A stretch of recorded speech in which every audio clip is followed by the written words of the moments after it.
Baik, hari ini kita akan coba membahas mengenai program aplikasi Adobe Photoshop. Di sini yang saya pakai itu Adobe Photoshop CS6. Bisa lihat dengan logo seperti ini. Yang pertama kita akan melihat tampilan awal dari lembar kerja Photoshop sendiri.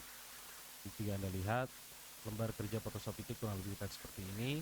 Di bagian atas itu dia ada beberapa menu yang bisa kita manfaatkan, ada file, edit, image, layer, type select dan sebagainya. Kemudian di bagian bawah dari menu tersebut ini ada beberapa tools juga, yang tools ini nanti akan menyesuaikan dengan pilihan-pilihan tools yang ada di sebelah kiri. Nah, tools yang di sebelah kiri ini merupakan tools utama dari Adobe Photoshop, karena di sini kita bisa melihat banyak tools yang nanti akan bisa kita aplikasikan. Kita akan bahas nanti satu persatu beserta dengan cara penggunaan dari tools tersebut. Ini ada Move Tools, kemudian juga untuk proses penyeleksian dengan bentuk, kemudian ini juga proses penyeleksian juga. Kita bisa pakai lasso, poligonal, magnetik dan sebagainya. Untuk menampilkan ya kita klik sekali dia akan seperti ini, tapi kalau misalnya kita klik kemudian ditahan, nah menu-menu yang lain dari tools tersebut akan muncul. Nah, jika Anda perhatikan, kalau misalnya kita klik beberapa menu tersebut, itu menu yang ada di bawah menu awal tadi itu akan berubah menyesuaikan dengan tools yang kita pilih. Kemudian di bagian bawahnya lagi ini juga sama untuk seleksian secara otomatis, ada point selection tool dan juga multi one. Kemudian di bawahnya ini untuk cropping. Kemudian di bawahnya lagi ada yang kita sebut dengan eyedrop. Eyedrop ini biasanya kita pakai untuk menyesuaikan warna. Kita pilih warna ataupun juga bisa kita sebut juga dengan color picker. Kemudian di bagian bawahnya ini ada yang kita sebut dengan filling brush. Filling brush ini salah satu nanti penggunaannya yaitu bagaimana menyamarkan satu objek. Kemudian ada juga brush tool. Di bawahnya lagi ada font stamp tool. Kemudian ini ada history brush tool, ada erase untuk menghapus. Kemudian ada juga untuk pewarnaan, kita bisa pakai ada pen bucket, gradient. Kemudian di bawahnya lagi ada menu untuk blur, sharp dan juga smooth. Nah, di bawahnya lagi ada dodge, burn sama sponge. Kemudian ada juga pen tool. Kemudian untuk teks di sini ada type tool yang kita gunakan untuk menambahkan teks pada objek. Kemudian ada page selection tool, ini kurang lebih sama seperti move tool. Nah, ada juga tambahan tools yang lainnya seperti ada kalau misalnya kita ingin menambahkan beberapa shape ataupun juga beberapa bentuk seperti rectangular, ellipse, polygonal dan sebagainya. Kemudian ada juga hand tool, biasa kita gunakan sama seperti move tool. Kemudian untuk zooming. Kemudian juga di sini kita ada dua mask atau dua layer yang bisa kita manfaatkan untuk masking dan juga screen mode. Jadi yang banyak kita gunakan itu nanti tools yang ada di sebelah kiri. Kemudian yang selanjutnya di bagian sebelah kanan ini ada pewarnaan, picker. Kemudian juga nanti ada beberapa yang bisa kita gunakan juga untuk history, jadi beberapa tindakan-tindakan yang sudah kita lakukan dalam memanipulasi objek dan sebagainya, itu historinya nanti akan masuk ke sini. Kemudian juga nanti properti-properti yang kita pakai juga akan tampilkan di sini. Ini menu tambahan untuk teks. Kalau misalnya nanti kita pakai teks dalam satu objek. Kemudian ini untuk perataannya, untuk paragraf.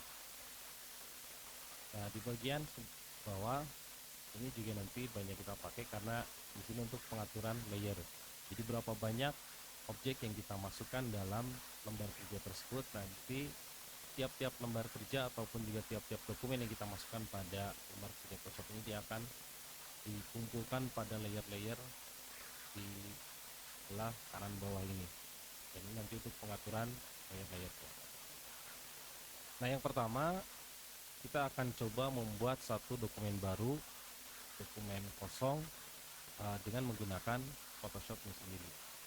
Yang pertama, Anda bisa masuk menu file, kemudian Anda pilih new, ataupun juga bisa kita pakai shortcut Ctrl N, sama mungkin dengan beberapa aplikasi yang lainnya. Yang pertama, sebelum kita membuat dokumen baru, kita dipersilahkan untuk membuat beberapa settingan. Salah satunya untuk pengaturan ukuran kertasnya atau ukuran dokumennya. Ini ada banyak opsi yang bisa kita pakai. Ada tipe Photoshop size, ada US paper, ini untuk ukuran kertas atau ukuran dokumen seperti halnya ada letter, legal, tabloid. Kemudian ada juga international paper, ini untuk ukuran dokumen seperti A4, A3 dan sebagainya. Ataupun juga ada untuk pengaturan ukuran foto, web, mobile device dan sebagainya. Kita contohkan, saya di sini pakai yang international paper, pakai A4. Kemudian di bawahnya ini angka yang menunjukkan tinggi dan juga lebar dari dokumen sesuai dengan ukuran dokumen yang tadi kita pilih.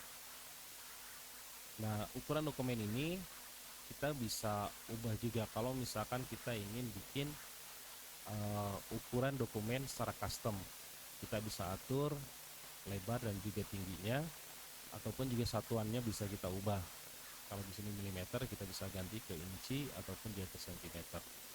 Kemudian di bagian bawah, di sini resolusinya, defaultnya kita pakai 300 pixel per inch. Ini juga resolusi yang sudah cukup tinggi. Kemudian ini color mode-nya, kita pakai color mode-nya RGB dengan 8 bit. Kemudian untuk background-nya, kita bisa pakai background putih ataupun juga pakai background warna yang lainnya, atau bahkan transparan. Jadi maksudnya tidak ada warna dalam background sendiri. Kemudian di bagian sebelah kanannya di sini ada nilai size. Nah, nanti ini besaran dari ukuran dokumennya sekitar 24,9 mega dengan ukuran besar. Nah, kalau kita sudah menentukan ukuran kertas, resolusi dan sebagainya, kita tinggal klik OK. Nah, kemudian ini dokumen baru yang kita buat. Karena tadi kita pakai ukurannya 4, ini tampilan kurang seperti ini dengan orientasi portrait. Nah, kemudian selanjutnya jika kita ingin merubah orientasinya, ini kalau misalnya seperti ini dari portrait ke landscape, maka Anda bisa masuk ke menu image, kemudian pilih image rotation, kemudian bisa pilih yang 90 derajat. Nah, sehingga orientasinya akan diubah dari portrait ke landscape seperti ini. Nah, nanti dalam dokumen di sini ini banyak hal yang bisa dilakukan dengan tools yang tadi saya sebutkan di awal. Kemudian, nah, setiap dokumen yang masuk itu akan tampil di bagian kanan bawah ini sebagai suatu layer. Jadi di sini ada layer background. Nah, kalau misalkan nanti kita tambahkan objek yang lainnya, maka objek tersebut nanti akan disimpan di bagian layer di bagian bawah sini. Nah, kemudian yang selanjutnya untuk save ataupun juga menyimpan dokumen ini jika sudah selesai, maka untuk menyimpannya kita bisa masuk ke menu file, kemudian pilih save as, atau bisa juga kita pakai shortcut shift Ctrl S. Nah, di sini sama untuk penyimpanannya, ya, Anda bisa menentukan proses penyimpanannya Anda mau simpan di mana. Kemudian di sini kita bisa ubah nama filenya. Nah, Nah, kemudian formatnya bisa kita pakai, ada banyak format yang bisa kita pakai. Kalau misalkan uh, file yang Anda buat itu Anda mau save dengan format Photoshop, maka Anda bisa pilih yang Photoshop. Kemudian juga bisa kita pakai format file yang lainnya yang cukup populer, yaitu kita bisa langsung ubah formatnya ke dalam format JPG atau format gambar, ataupun juga yang lainnya yang banyak dipakai juga yaitu dengan format PNG. Nah, ini saya coba save dengan format JPG. Nah, kalau sudah, tinggal diklik save.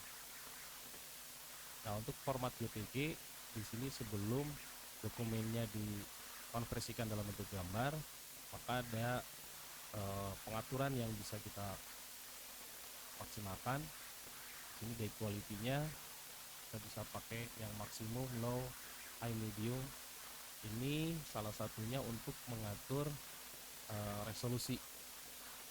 Tapi resolusinya semakin tinggi, maka kualitasnya akan semakin bagus, tapi ukuran atau besaran dari si dokumennya pun juga akan semakin besar. Ini kita bisa atur secara kualitinya, kita bisa pilih secara langsung ataupun juga kita bisa drag seperti ini, atau small file ataupun dia large file. Kemudian format optionnya bisa pakai yang baseline ataupun optimize, kemudian proportion. Setelah itu kita klik OK.